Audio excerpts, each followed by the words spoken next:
സംസ്ഥാനത്ത് നാളെ ഹർത്താൽ. നിതിൻ രാജിന്റെ മരണത്തിൽ കുറ്റക്കാർക്കെതിരെ നടപടി ആവശ്യപ്പെട്ടാണ് ഹർത്താൽ. നിരവധി സംഘടനകൾ ഹർത്താലിന് പിന്തുണ പ്രഖ്യാപിച്ചിട്ടുണ്ട്. സംസ്ഥാനത്ത് നാളെ ഹർത്താൽ.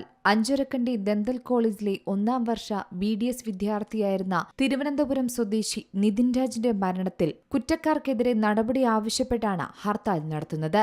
മരണത്തിൽ അട്ടിമറി ആരോപിച്ചും കുറ്റവാളികളെ നിയമത്തിനു മുന്നിൽ കൊണ്ടുവരണമെന്നും ആവശ്യപ്പെട്ടും സംസ്ഥാന വ്യാപകമായ ഹർത്താലാണ് തീരുമാനിച്ചിരിക്കുന്നത്. വിവിധ സംഘടനകളുടെ കൂട്ടായ്മയായ നിതിൻ രാജ് ആക്ഷൻ കൗൺസിലാണ് ഹർത്താലിന് ആഹ്വാനം ചെയ്തിരിക്കുന്നത്. ഹർത്താൽ ബന്ദായി മാറുമെന്നും എല്ലാവരും സഹകരിക്കണമെന്നും ഭാരവാഹികൾ അറിയിച്ചിട്ടുണ്ട്. കണ്ണൂർ നടന്ന പ്രസ് ക്ലബ്ബിലാണ് ഇതുമായി ബന്ധപ്പെട്ട പ്രഖ്യാപനം നടന്നത്.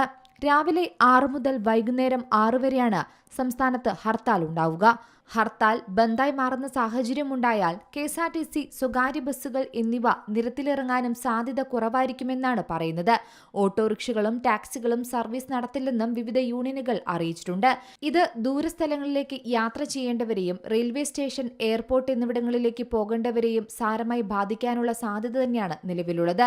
അത്യാവശ്യ സാധനങ്ങൾ വിൽക്കുന്ന കടകളൊഴികെ ബാക്കി എല്ലാ വ്യാപാര സ്ഥാപനങ്ങളും അടഞ്ഞുകിടക്കാനും സാധ്യത കൂടുതലാണ്.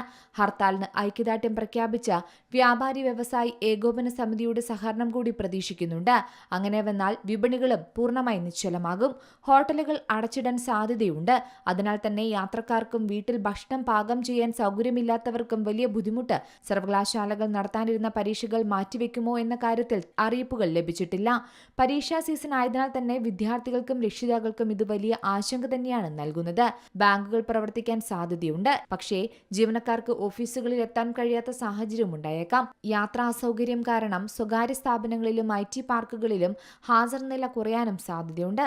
നിലവിൽ പാല്, പത്രം, ആശുപത്രികൾ, ആംബുലൻസ് സർവീസുകൾ, മരുന്ന് കടകൾ എന്നിവയെ ഹർത്താലിൽ നിന്നും ഒഴിവാക്കിയിട്ടുണ്ട്. പോലീസിന്റെ ഭാഗത്തുനിന്ന് പ്രതികൾക്കെതിരെ കൃത്യമായ നടപടികൾ ഉണ്ടായില്ലെങ്കിൽ സമരം അനിശ്ചിതകാലത്തേക്ക് നീണ്ടുപോകുമെന്ന കാര്യത്തിലേക്കാണ് ആക്ഷൻ കൗൺസിൽ പരിഗണനയിലുള്ളത്. ക്രമസമാധാന പ്രശ്നങ്ങൾ ഒഴിവാക്കാൻ സംസ്ഥാനത്തുടനീളം പോലീസ് സുരക്ഷ ശക്തമാക്കുമെന്ന് തന്നെയാണ് പറയുന്നത്. News desk C Malayalam news. ഏറ്റവും പുതിയ വാർത്തകളും വിശേഷങ്ങളും വിരൽത്തുമ്പിലറിയാൻ സി മലയാളം ന്യൂസ് എല്ലാ ഡിജിറ്റൽ പ്ലാറ്റ്ഫോമുകളിലും ലഭ്യം.